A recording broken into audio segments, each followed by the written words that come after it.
माननीय श्री विजय हमसदन। सर धन्यवाद chairman sir, आपने प्रेसिडेंट नोट पे हमें बोलने का मौका दिया हमारे पार्टी जेएमएम की तरफ से, उसके लिए धन्यवाद आपको देना चाहता हूं। और ये कहना चाहता हूं कि सरकार कोई भी रहे, देश आगे बढ़ना चाहिए, विकास होते रहना चाहिए, लेकिन 11वें साल में और तीसरे टर्म के बाद वो गति उस तरह से सिर्फ मुक्तम और लिखतम में रहे तो ये हो नहीं सकता है। महाकुंभ की जिक्र की गई और जिस तरह से वहां घटना घटी, वहां जितने लोग आपके मरे, मैं उनके आत्मा की शांति के लिए प्रार्थना करूंगा, लेकिन वहां जो संख्या छुपाने के लिए और लाशों को ठिकाने लगाने के लिए जिस तरह से कार्य किया गया वो बड़ा ही निंदनीय है। और कहा गया कि जो है गति इस देश की विकास की जो है ट्रिपल की गई है, 3 गुनी कर दी गई है। मैं उसे बिल्कुल अस्वीकार करता हूं। मिडिल क्लास हो, युवा हो, महिला हो, किसान हो, इनका जिक्र किया गया, लेकिन 10 साल से ऊपर लगातार, चाहे वो महंगाई हो, बेरोजगारी हो, और लगातार जितने वायदे किए उसे पूरा नहीं किया गया, और महंगाई जिस तरह से लगातार बढ़ा है, मैं यही कह सकता हूं कि 11वां साल में पूरे देश के हर एक घर का जो है बजट गड़बड़ा गया है। आवास की बात कहेगी, प्रधानमंत्री आवास की बात कहेगी, हमारे झारखंड में जो है, जो हमारा बैकलॉग था उसे नहीं दिया गया। और अभी जो बात की जा रही है, हमारे यहाँ 2 लाख में 3 कमरे का आवास दिया जा रहा है। इतनी महंगाई बढ़ने के बाद जो राशि अभी प्रधानमंत्री आवास की है उसे भी बढ़ानी चाहिए। प्रधानमंत्री किसान समृद्धि स्कीम के तहत 41,000 करोड़ जो है डिस्पर्स करने की बात कही गई, लेकिन मैं ये कहना चाहूंगा कि पूंजीपतियों का करोड़ों करोड़ों माफ किया जाता है, लेकिन किसान कर्ज माफी करने में जो है सरकार हमेशा अपना हाथ जो है पीछे कर देती है। ये बड़ा दुर्भाग्य का बात है। आयुष्मान भारत के तहत आपका हेल्थ इंश्योरेंस की बात कही गई, पीएम विद्या लक्ष्मी योजना के तहत फाइनेंस असिस्टेंट की बात पढ़ाई के लिए कही गई, आपका जाकर के आदिवासियों की पढ़ाई की बात की गई, लेकिन पूरे अगर हम 11वें साल में और ये आपका तीसरा टर्म की बात अगर कहें, जिस तरह से महंगाई बढ़ी है, जिस तरह से टैक्स आपका बर्डन बढ़ा हर एक घर पे, हर एक व्यक्ति पे, उसके बावजूद किसी भी तरह का सोशल सिक्योरिटी, चाहे वो हेल्थ का हो, चाहे वो एजुकेशन का हो, जॉब का हो, 10 साल में जितने वायदे किए सब पे जो है ये सरकार जो है विफल रही है। और जॉब गारंटी की अगर हम बात करें, 2 करोड़ प्रत्येक वर्ष की बात कही गई थी।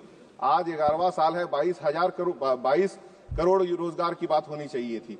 10 लाख रोजगार 2 साल में दे करके ये अपना पीठ थपथपा रहे हैं। कहीं कोई कंपैरिजन नहीं है सर, कहीं कोई कंपैरिजन नहीं है। ट्रेन के माध्यम से वंदे मातरम, अमृत भारत, नमो भारत के तहत बहुत सारी ट्रेनें की बात कही गई है।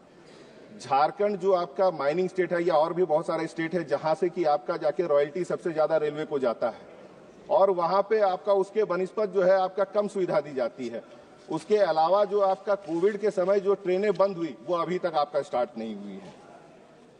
विकसित भारत की बात हमेशा कई बार विकसित भारत की बात इसमें आई, और जन सहभागिता, इकोनॉमिक प्रोग्रेस की बात हुई, डिजिटल रिवोल्यूशन की बात हुई, मॉडर्न इंफ्रास्ट्रक्चर की बात हुई, लेकिन सबसे बड़ा बैरियर इस गवर्नमेंट की डिवाइड एंड रूल पॉलिसी है। फूट डालो और राज करो। जो एकजुट करने की बात इतने सालों के बाद भी अगर आप नहीं कर पाए हैं, और देश को जो है पिछले पायदान में लगातार आप ठेलते जा रहे हैं, और जो विकसित भारत की जो कल्पना की जा रही है वो इस तरह से बिल्कुल नहीं हो सकती है। 8 पे कमीशन कर्मचारियों की बात कहेगी, लेकिन ओल्ड पेंशन स्कीम को लगातार जो खत्म करने का प्रयास किया जा रहा है, कहा गया कि यहाँ पे सारे लोग खुश हैं उस चीज से, लेकिन अगर कर्मचारियों से एक 1 to 1 पूछा जाए तो कोई कर्मचारी यहाँ बैठे हो या हमारे पार्लियामेंट के कर्मचारी भी खुश नहीं होंगे। और 3 करोड़ लखपति दीदियों की बात कही गई, लेकिन आज हमारे देश से कई करोड़पति और अरबपति जो है देश छोड़ करके जा रहे हैं। यहाँ के देश के सरकार के नीति के वजह से उस पर भी ध्यान देने की जरूरत है, क्योंकि वो बहुत बड़ा नुकसान हमारे देश को हो रहा है, और बाहर से निवेश भी लगातार जो है यहाँ के सरकार की नीतियों के वजह से कम होते जा रहा है। इस पर भी ध्यान देने की जरूरत है। डिजिटल सिक्योरिटी और साइबर सिक्योरिटी में तो फेलियर बिल्कुल आप है, लेकिन बॉर्डर सिक्योरिटी पे सबसे ज्यादा फेलियर है, क्योंकि अगल बगल के जितने हमारे देश हैं वो बंधु से जो है उसके धीरे धीरे जो है आपका कहिए कि उनका हमारे प्रति जो नजरिया था वो लगातार बदलता चला जा रहा है। चाइना हो और आपका जाकर के सबसे संबंध खराब है और हमारे बॉर्डर में लगातार वो घुसे चले जा रहे हैं। इलेक्शन के समय में बांग्लादेशी और रोहिंग्या मुस्लिम का बहुत ज्यादा जिक्र होता है, लेकिन उसके बाद का जो है एक्चुअल बॉर्डर सिक्योरिटी का जो डाटा पार्लियामेंट में प्रेजेंट होना चाहिए और देश को जो दिखना चाहिए कि हम सुरक्षित हैं, उसका चेहरा ये 11 साल में बिल्कुल प्रेजेंट नहीं कर पाए हैं। आप ट्राइबल्स की विकास की बात करते हैं, पठन पाठन में अभी भी 1855 का जो है सिधू कानू का जो आपका आंदोलन था वो अभी भी लगातार पढ़ाया नहीं जा रहा है। और जो धर्म की मांग, आदिवासी धर्म कोड की मांग हमारे आदिवासी कम्युनिटी द्वारा लगातार की जा रही है, उसको अभी तक नहीं दिया गया है और लगातार उस पर हर स्टेट, हमारे स्टेट सरकार की तरफ से भी आपका आवेदन आया, उसके बावजूद भी उसको स्वीकार नहीं किया गया। नॉर्थ ईस्ट के विकास की बात की गई। नॉर्थ ईस्ट के विकास की अगर बात कर रहे हैं तो सबसे पहले मणिपुर की याद आती है कि आपके कथनी और करनी में बहुत फर्क है।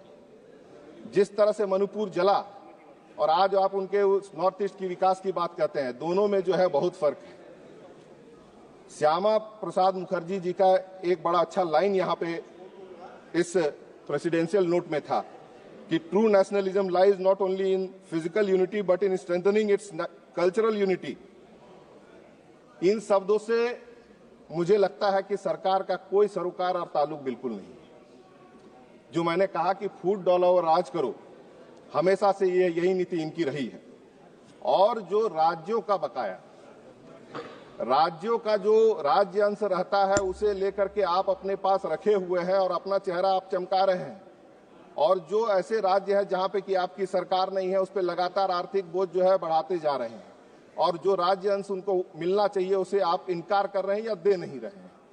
तो ऐसे परिस्थिति में राज्य और केंद्र का जो एक बॉन्डिंग होना चाहिए और दोनों को मिल के काम करना चाहिए, उस पर मुझे लगता है कि 11 साल से लगातार जो है उसमें गिरावट आ रही है।